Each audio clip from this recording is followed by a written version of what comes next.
Notes from Greenelsh, number 244. Look to love. This weekend, Christians from all over the world are celebrating the most important event in human history, the death and resurrection of Jesus Christ. Whether you are a believer yet or not, Jesus' righteous life, innocent death, and victorious resurrection can radically change your life for the best, now and forever.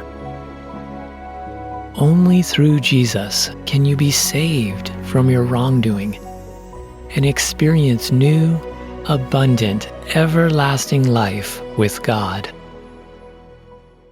A few days ago, after a walk home from college, contemplating the impact of Good Friday and Easter, my daughter wrote of the humble love and glorious grace of Jesus as the sacrificial Passover Lamb who took upon himself the sin of the world so anyone who trusts him does not have to die.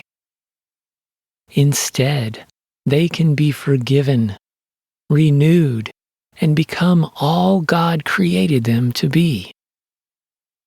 For this week's note from Greenelsh, I wanted to share with you her free write.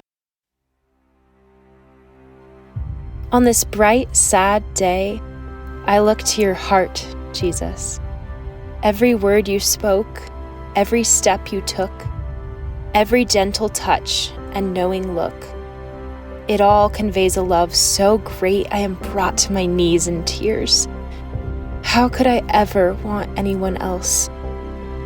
Upon entering Jerusalem, the people praised you, laying down their clothes in your path, a gesture of holy reverence. But the very same people shouting Hosanna would just 5 days later yell, "Crucify."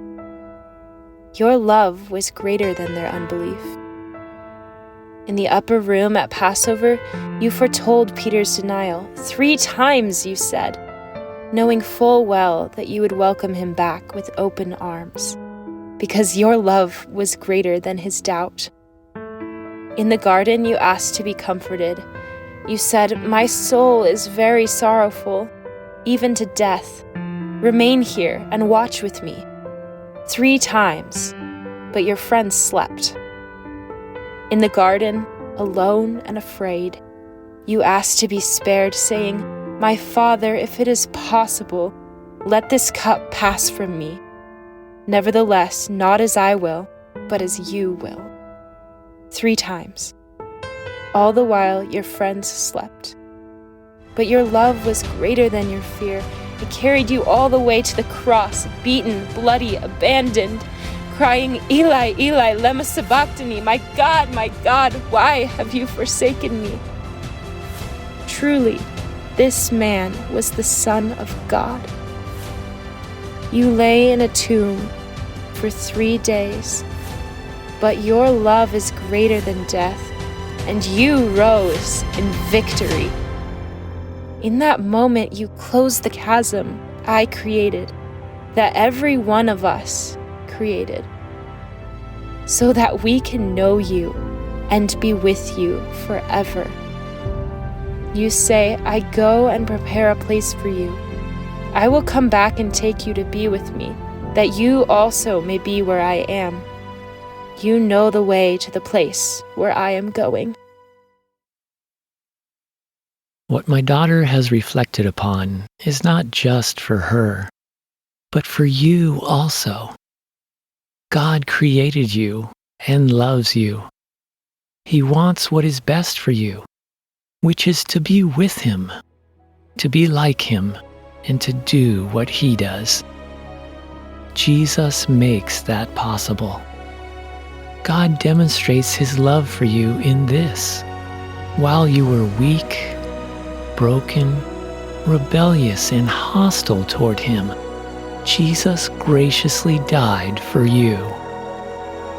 I pray that today this glorious truth makes a difference in your life.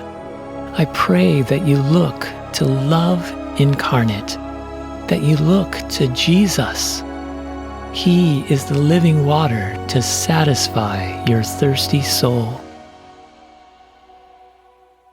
Believe and receive Him.